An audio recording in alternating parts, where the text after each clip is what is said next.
नमस्कार, आप देख रहे हैं द न्यूज़ पोस्ट और मैं हूं समीर।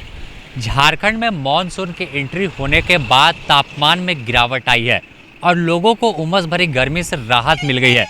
लेकिन मांडर उपचुनाव में पूरी तरह से अभी सरगर्मी तेज है। यहाँ राजनीतिक गर्मी उफान मार रही है। अभी हम मौजूद हैं जहाँ से रांची से इन करेंगे तो मांडर, यहाँ से मांडर विधानसभा क्षेत्र की शुरुआत हो जाती है और चुनाव यहाँ कल होना है, मतदान होना है, जिसे लेकर तमाम पुलिस महकमा भी अलर्ट पर है और जो भी यहाँ से वाहन गुजर रहे हैं उसे चेकिंग करने के बाद ही आगे भेजा जा रहा है।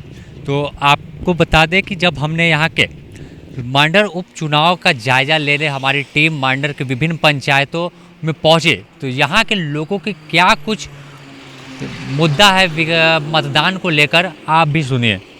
विकास का मुख्य मुद्दा है, राष्ट्रवाद का मुख्य मुद्दा है और यही है जहां अमन शांति रहेगा उसी को आदमी वोट देगा। जैसे और जगह भी हो रहा है, शांति का माहौल रहे, लोग जीविका का स्वतंत्र रूप से खुले माहौल में शांतिपूर्ण रूप से ज़िंदगी जी सके हर संप्रदाय के लोग, वैसे सरकार को हम चुनना चाहेंगे। यहाँ पे समस्या क्या है? बिचौलिया सबसे बड़ा यहाँ का समस्या है। हर जगह बिचौलिया का समस्या है। सरकारी योजनाओं को रोड में उतरने के में और वहाँ पहुँचने में जो बिचौलिया है, इससे लोग त्रस्त हैं। शिक्षा व्यवस्था यहाँ पे किस तरह? शिक्षा व्यवस्था का तो यहाँ जो सरकारी शिक्षा व्यवस्था है अभी और के अपेक्षा जब से सरकार ने, केंद्र सरकार और राज्य सरकार ने मिलकर इसको कोविड के चलते अभी गति धीमी हो गई है, परंतु अलग से जो क्लास लिया जा रहा है उसके चलते ये थोड़ा सा अभी स्तर सामान्य हुआ है। मुद्दा तो विकास का ना रहेगा, विकास का मुद्दा रहेगा। कैसा प्रत्याशी चुनेंगे? जो माने हम लोग का काम करे उसी को चुनेंगे। इससे पहले यहाँ पे बंधु तिर्की रहे, गंगोत्री कुजूर रहे, तो और इस बार बंधु तिर्की को भ्रष्टाचार का आरोप लगा है और चुनाव नहीं लड़ पा रहे, उनकी बेटी लड़ रही है। हाँ, तो उनका बारे में सोचेंगे, अभी हम लोग सोचे नहीं है, समझे ना। वोट तो किन्हीं को देना ही है। कैसा प्रत्याशी चुनेंगे आप? प्रत्याशी ऐसा चुनेंगे कि वो पब्लिक का भलाई करे। मेन मुद्दा क्या रहेगा आप लोगों का? मेन मुद्दा तो बेरोजगारी है।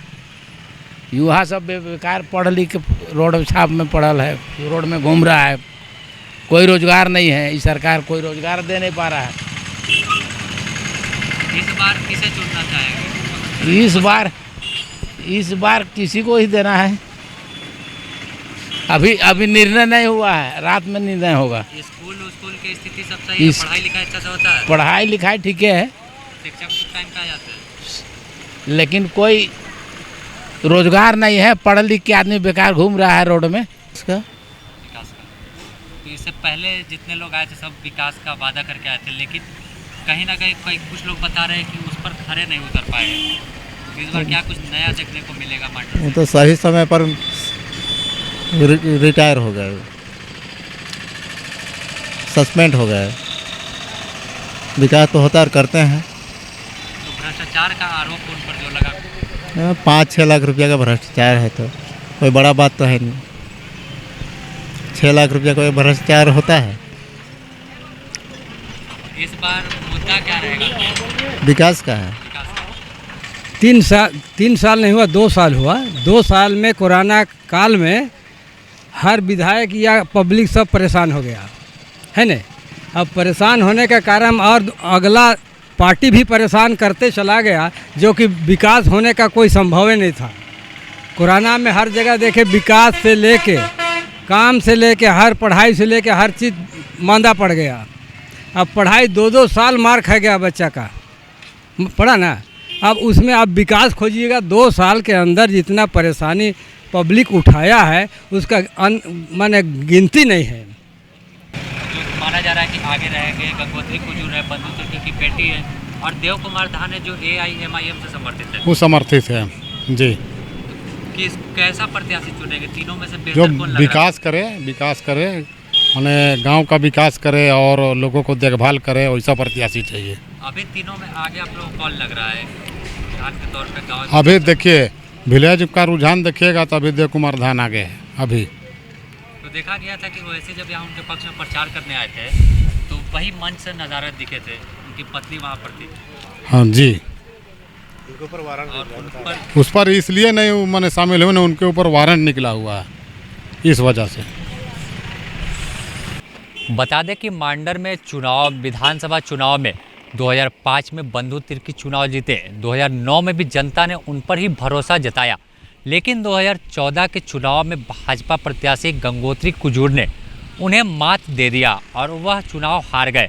लेकिन 2019 के चुनाव में फिर से जनता ने उन पर भरोसा जताया और बंधु तिर्की को विधानसभा जिताकर भेजा। लेकिन 2 वर्ष का कार्यकाल बंधु तिर्की का पूरा हो चुका था और उन पर भ्रष्टाचार का आरोप लगा था, जिसमें सीबीआई की विशेष अदालत ने उन्हें दोषी करार देते हुए सज़ा सुनाई और इसी के साथ उनकी विधायकी भी चली गई। विधायकी जाने के बाद यहाँ पर उपचुनाव हो रहा है। उपचुनाव के मतदान की तिथि 23 तारीख निर्धारित की गई है, जो कि गुरुवार को यानी कल होगा। यहाँ से मांडर से इस बार चुनावी मैदान में बंधु तिर्की की बेटी कांग्रेस की उम्मीदवार हैं नेहा शिल्पी तिर्की। वहीं भाजपा ने इस बार फिर गंगोत्री कुजूर को ही उम्मीदवार बनाया है और भाजपा के बागी नेता देव कुमार धान निर्दलीय उम्मीदवार के रूप में मैदान में हैं, जिन्हें AIMIM से समर्थन प्राप्त है। कहीं ना कहीं मांडर उपचुनाव में त्रिकोणीय लड़ाई देखी जा सकती है। सभी लोगों की निगाहें, जो कांग्रेस का बेस वोट माना जाता है अल्पसंख्यक लोगों का, तो उन पर सेंध लगाने की कोशिश कहीं ना कहीं देव कुमार धान ने किया है। जिस तरह से असदुद्दीन ओवैसी की सभा हुई और उनके भाषणों के बाद यहाँ के लोग, कुछ लोगों का रुझान AIMIM के समर्थित उम्मीदवार देव कुमार धान की ओर भी बढ़ा है। अब मतदान होने के बाद जब इसका चुनावी रिजल्ट आएगा, उसके बाद ही क्लियर होगा कि किसे जनता ने अपना नेता चुना और विधानसभा भेजने का काम किया है। तब तक सभी लोगों के कयास लगते रहेंगे, कभी इनके उम्मीदवार आगे हैं, तो ऐसी चर्चाएं होटलों और बाज़ारों में मिलती रहेगी। मांडर उपचुनाव से जुड़ी हर खबर पाने के लिए आप बने रहें द न्यूज़ पोस्ट के साथ।